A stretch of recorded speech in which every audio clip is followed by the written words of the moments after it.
Hello. So I'm gonna do the voice challenge thing that's been going around Tumblr for the past few days.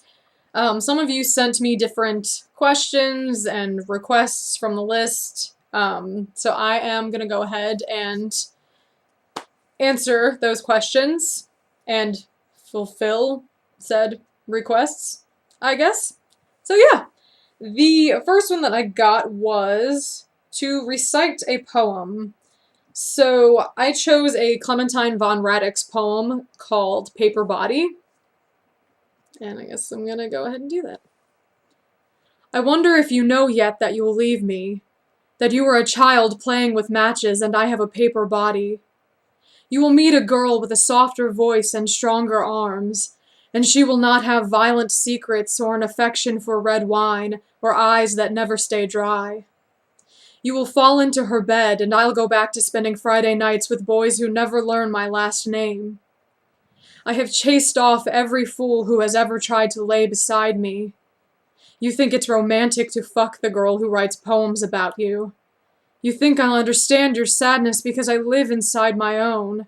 But I will show up at your door at 2 a.m. wild-eyed and sleepless, asking to find some semblance of peace in your breastbone, and you will not let me in. You will tell me to go home. Yeah, okay. Happy little poem there. So the next one is to read the first page to one of your favorite books. I wanted to read the first page from Let the Right One In, but I let my brother borrow my book, and I'm probably never going to see it again now. So I chose a different one. I am going to read to you the first page of I Am Legend by Richard Matheson. Alright. Part 1, January 1976. On those cloudy days, Robert Neville was never sure when sunset came, and sometimes they were in the streets before he could get back. If he had been more analytical, he might have calculated the approximate time of their arrival, but he still used the lifetime habit of judging nightfall by the sky, and on cloudy days that method didn't work. That was why he chose to stay near the house on those days. He walked around the house in the dull gray of afternoon, a cigarette dangling from the corner of his mouth, trailing thread-like smoke over his shoulder.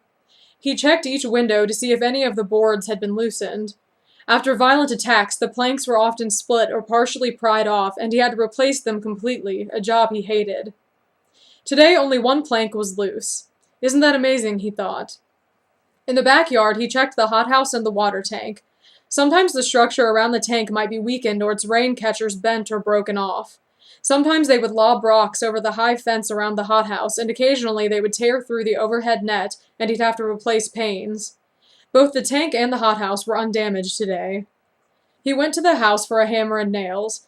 As he pushed open the front door, he looked at the distorted reflection of himself in the cracked mirror he'd fastened to the door a month ago.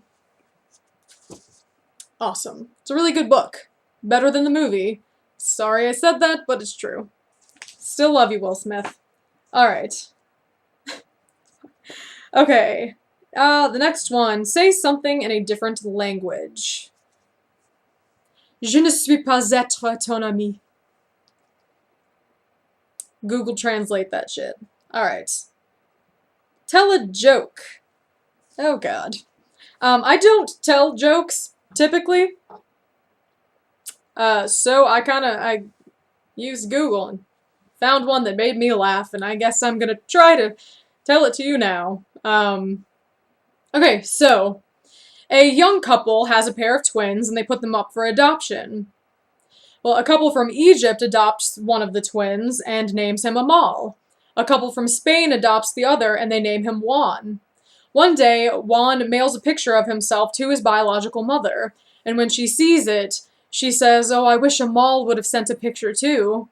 And then her husband replies, "Honey, they're identical twins. Once you've seen Juan, you've seen Amal."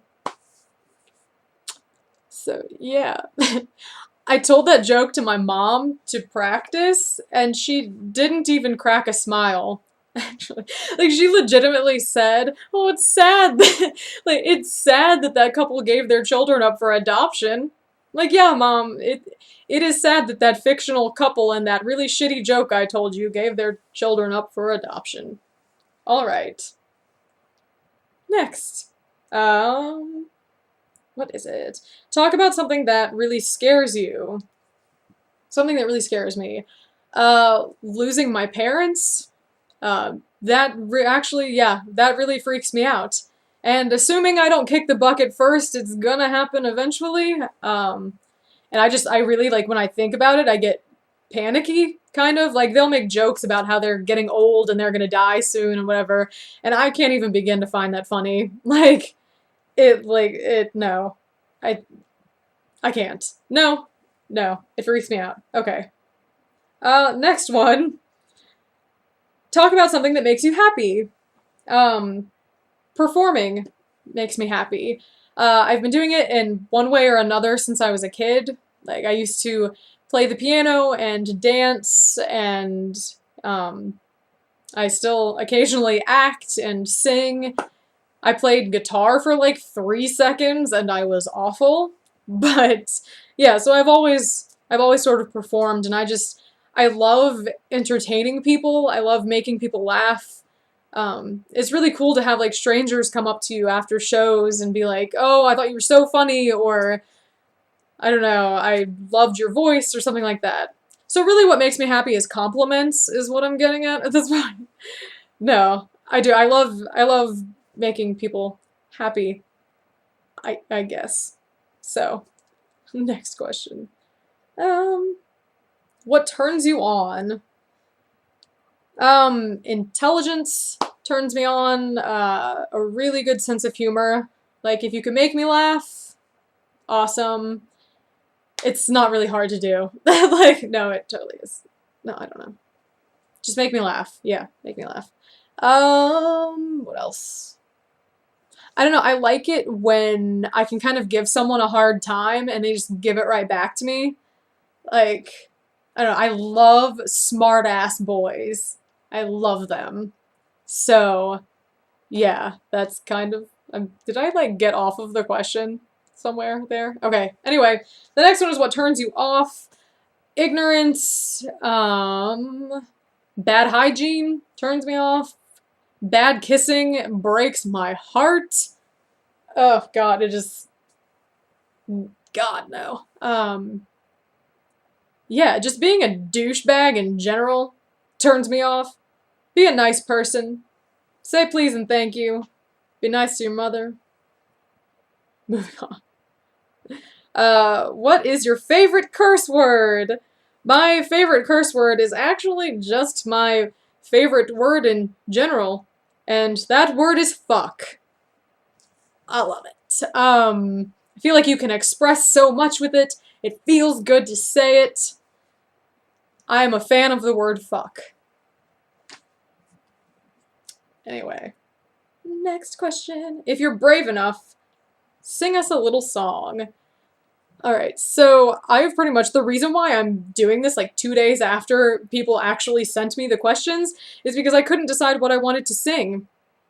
And now from like practicing singing and practicing telling that really god-awful joke, my mouth is dry. And this is probably going to be terrible, but I am gonna sing Come Together, or like the first couple verses anyway. So, here goes.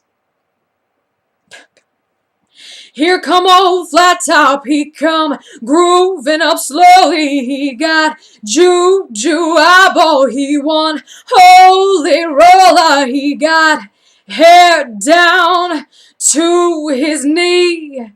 Got to be a joker, he just do what he please. He wear no shoe shine, he got toe jam football, he got monkey finger, he shoot Coca-Cola, he said, I know you, you know me. One thing I can tell you is you've got to be free. Come together right now over me. Kind of. Alright. I'm done. Goodbye.